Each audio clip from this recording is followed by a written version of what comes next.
सारंगढ़ के खाड़ाबंद तालाब में खड़गेश्वर नाथ मंदिर में छठ पूजा बड़े ही धूमधाम से पूजा अर्चना की गई।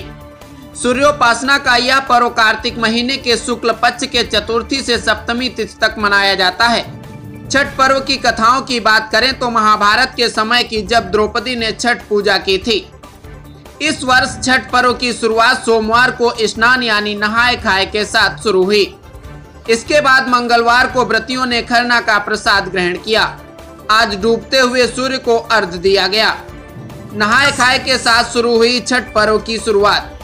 छठ का पर्व कार्तिक महीने के शुक्ल पक्ष के चतुर्थी से सप्तमी तिथि तक मनाया जाता है। पर्व की शुरुआत सोमवार को स्नान यानी नहाए खाए के साथ शुरू हुई। इसके बाद मंगलवार को व्रतियों ने खरना का प्रसाद ग्रहण किया।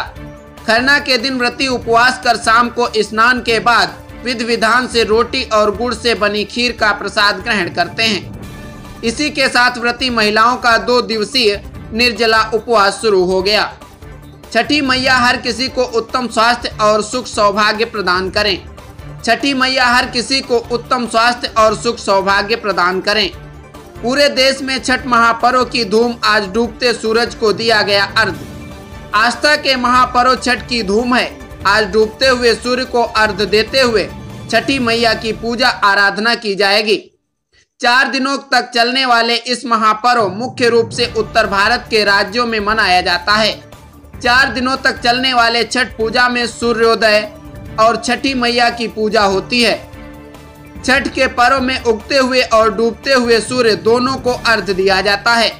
इस महापर्व को खास तौर पर बिहार, झारखंड और पूर्वी भारत में बहुत ही उत्साह और धूमधाम के साथ मनाया जाता है। इस पर्व की महत्ता अब केवल भारत तक ही सीमित नहीं है, बल्कि विदेशों में भी इसे बड़े धूमधाम से मनाया जाता है। पटना जो बिहार है उसका प्रमुख पर्व है, वहाँ बहुत ही धूमधाम से मनाया जाता है। और ये जो पर्व है ये पर्वों का पर्व है, इसे महापर्व कहा जाता है और वहाँ इसे बहुत ही श्रद्धा से मनाया जाता है। ये 4 दिन का पर्व होता है, जिसमें पहला दिन नहाए खाए, जिसमें चना दाल और लौकी का बहुत ही महत्व होता है और इसमें शुद्धता का सबसे ज़्यादा महत्व होता है। और एक दिन दूसरे दिन खरना होता है, जिसमें खीर और पूड़ी बनाया जाता है। दिन भर उपवास रहती हैं व्रतियाँ और शाम को खीर पूड़ी का भोग करती हैं। उसके बाद तीसरे दिन होता है सूर्य ढलते हुए सूर्य को अर्घ दिया जाता है और चौथे दिन होता है उगते हुए सूर्य को उगते हुए सूर्य का अर्घ दिया जाता है। इसका प्रमुख प्रसाद जो होता है वो ठेकुआ होता है, जो कि बहुत ही शुद्ध माना जाता है। इसमें ऐसा माना जाता है कि जो भी मनोकामना होती है व्रतियों की वो पूर्ण होती है। मेरा नाम विनीता केसरवानी है। ये पर्व लोक और आस्था का महापर्व है, इसे छठ पर्व कहते हैं। ये 36 घंटा का निर्जला उपवास रहता है, जिसमें से 4 दिन से शुरू हो जाता है यह महापर्व। सबसे पहले आस्था का यह महालोक पर्व है और इसमें खरना होता है। छठ पूजा का शाम को ढलती सूर्य को अर्घ्य दिया जाता है और उदित होते हुए सूर्य को अर्घ्य दिया जाता है। छठ पूजा का ऐसा मान्यता है कि इसमें जो भी मन्नत होता है वो सभी पूर्ण होते हैं। छठ माता की ऐसी हमारे पे कृपा होती है। बस। सूर्य भगवान का आराधना का पर्व है, षष्ठी देवी का है।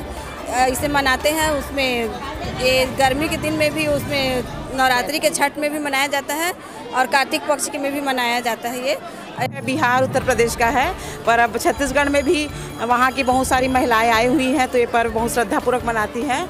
इस दिन छठ के दिन षष्ठी मैया का पूजा करते हैं और ढलते हुए सूर्य को अर्घ्य देते हैं और सप्तमी के दिन सुबह अर्घ्य देकर अपना दूध के साथ अर्घ्य देकर ये लोग अपना व्रत खोलते हैं। वैसे व्रत 4 दिन का होता है। ये व्रत चतुर्थी के दिन से शुरू होता है, तीसरे दिन से ना।